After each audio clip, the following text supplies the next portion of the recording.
Hello and welcome to Lavneesh sir की class. आज की ये शिक्षा निदेशालय राष्ट्रीय राजधानी क्षेत्र दिल्ली की वर्कशीट नंबर 9 जो कि कक्षा 7वीं के विद्यार्थियों के लिए है। यह ली गई है सामाजिक विज्ञान के भूगोल विषय से और इसमें आज हम जिस विषय पर चर्चा करेंगे वो है पारितंत्र। क्या होता है ये पारितंत्र? पारितंत्र यानी यह मिलकर बनता है जीव जंतुओं से, पेड़ पौधों से और इंसान से, और ये तीनों ही आपस में एक दूसरे के प्रति अनुक्रिया करते रहते हैं, एक दूसरे के प्रति जो है प्रतिक्रिया करते ही रहते हैं। अब ये क्या होता है, कैसे होता है, इसके बारे में हम इस वर्कशीट में समझेंगे। तो चलिए शुरुआत करते हैं मेरे साथ और समझने की कोशिश करते हैं।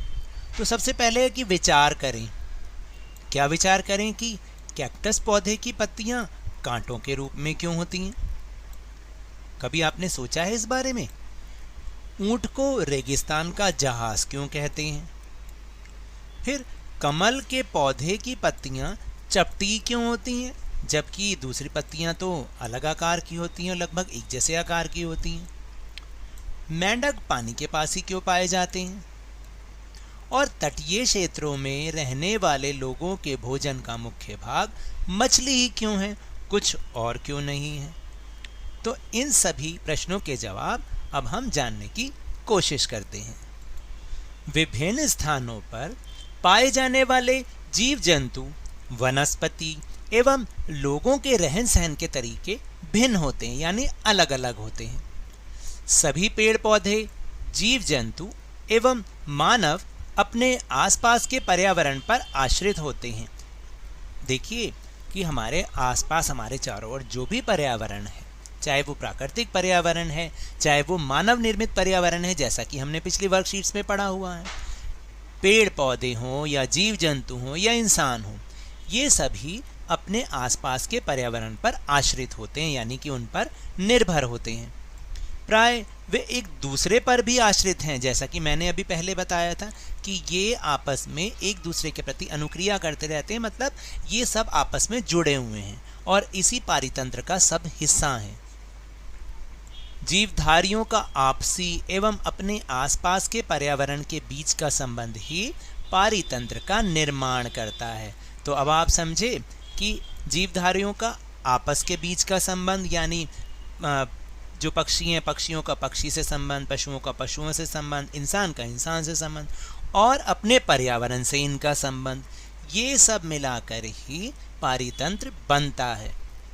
एक पारितंत्र में वह सभी कारक होते हैं जो एक विशिष्ट क्षेत्र में परस्पर क्रिया करते हैं, चाहे वे जीवीय हों या अजीवीय हों। तो कहने का मतलब है कि देखिए, पारितंत्र में सभी प्रकार के कारक शामिल होते हैं। जैसे हमने पिछली बार भी बताया था आपको, इसमें जो जीवित होते हैं यानी जैव कारक भी शामिल हैं और अजैव यानी अजीवीय जो नॉन लिविंग थिंग्स होती हैं वो भी इसमें शामिल हैं। संसार में प्रत्येक विशिष्ट पारितंत्र के पास अपने निर्जीव वस्तुओं द्वारा निर्मित स्वयं की स्थितियां हैं। वह स्थितियां निर्धारित करती हैं कि किस प्रकार की जीव वहां रहने के लिए सक्षम होंगे। यानी देखिए कि हर जगह का जो एक विशिष्ट पारितंत्र होता है, वह अपने जो उस पारितंत्र की स्थितियां हैं उसको निर्धारित करते हैं, और ये भी निर्धारित करती हैं ये स्थितियां कि किस प्रकार के जीव जंतु वहां पर रहने के लिए सक्षम होंगे। यानी वो किस प्रकार के, अगर मान लीजिए सर्दी का मौसम है तो वहाँ पर उसी प्रकार के जीव ही तो होंगे ना। जीव जंतु केवल वहीं पनप सकते हैं जहाँ पर उनकी ज़रूरतें पूरी होती हैं। अब मान लीजिए कोई जैसे बर्फीला भालू है, उसको रेगिस्तान में छोड़ दें, क्या वो जी सकता है? क्या उसका जीवन वहाँ पर संभव है? नहीं, क्योंकि वो तो अपने उस पारितंत्र पर निर्भर करता है, उसकी कंडीशंस पर, उसकी स्थितियों पर निर्भर करता है। अब जैसे अधिक वर्षा वाले वन, घास स्थल, रेगिस्तान, पर्वत, झील, नदी, महासागर एवं छोटे से ताल का भी एक पारितंत्र हो सकता है। यानी उसमें रहने वाले जीव जंतु या जो भी निर्जीव वस्तुएं हैं, उन सब को मिलाकर भी अलग अलग घटकों का अलग अलग पारितंत्र हो सकता है। अब मानव ने भी तो अपने विवेक के उपयोग से मछली घर, बागान और बाग यानी पार्क जैसे कृत्रिम पारितंत्र की रचना की है। तो मनुष्य ने भी अपने दिमाग से, अपने कौशल से एक कृत्रिम पारितंत्र यानी आर्टिफिशियल खुद से बनाया है एक पारितंत्र, जैसे जिसमें मछली घर भी होता है, बागान भी होता है और बाग भी होता है, यानी वो उस जगह के आनंद अपने उन चीज़ों को बना के वो ले लेता है। तो इस तरह पारितंत्र वह तंत्र है जिसमें समस्त जीवधारी आपस में एक दूसरे के साथ और पर्यावरण के उन भौतिक एवं रासायनिक कारकों के साथ परस्पर क्रिया करते हैं जिसमें वे निवास करते हैं। ये सब ऊर्जा और पदार्थ के स्थानांतरण द्वारा संबद्ध हैं। तो अब आपको समझ में आया ना कि पारितंत्र किन किन से मिलकर बनता है, जिसमें इंसान, मानव भी होता है और जीव जंतु भी होते हैं और पेड़ पौधे भी होते हैं। तो इनका आपस में भी संबंध होता है और अपने पर्यावरण के साथ भी संबंध होता है और ये सब मिलकर ही पारितंत्र बनाते हैं। तो अब हम चलते हैं अपने प्रश्नोत्तर की ओर। निम्नलिखित प्रश्नों के उत्तर दीजिए। जो पहला प्रश्न है ना कि पारितंत्र कैसे बनता है, तो पारितंत्र कैसे बनता है इसका उत्तर यहाँ पे लिखा है कि वह तंत्र जिसमें समस्त जीवधारी आपस में एक दूसरे के साथ तथा पर्यावरण के उन भौतिक एवं रासायनिक कारकों के साथ परस्पर क्रिया करते हैं जिसमें वे रहते हैं यानी निवास करते हैं, और ये सब ऊर्जा और पदार्थ के स्थानांतरण द्वारा संबद्ध हैं। तो मैं यहाँ लिख भी देता हूँ कि ये है उत्तर नंबर 1। तो आपको यहाँ से देख के ये उत्तर करना है। ये है उत्तर नंबर 1। फिर इसके बाद है दूसरा प्रश्न। इनमें से कौन सा प्राकृतिक पारितंत्र नहीं है? अभी हमने ऊपर समझा भी है। मरुस्थल वो भी प्राकृतिक है, वन वो भी प्राकृतिक है और समुद्र प्राकृतिक है। एक पार्क है जो कि प्राकृतिक पारितंत्र का हिस्सा नहीं है।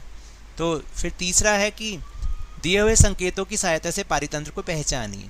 तो जहाँ पर मछली भी है, पानी भी है, कमल का फूल है, तो वो क्या, कौन सा पारितंत्र है? तालाब। फिर है रेत, ऊंट और कैक्टस का पौधा, यहाँ पर पौधा लिखना है। ये कहाँ पर होंगे? मरुस्थल, यानी ये पारितंत्र मरुस्थल का है। फिर घने पेड़, जंगली जानवर और मिट्टी, ये कहाँ पर होते हैं? वन में। और उसके बाद चौथा है कि शंकुधारी वृक्ष, भेड़ और बर्फ, ये कहाँ के पारितंत्र का हिस्सा है? पर्वत का।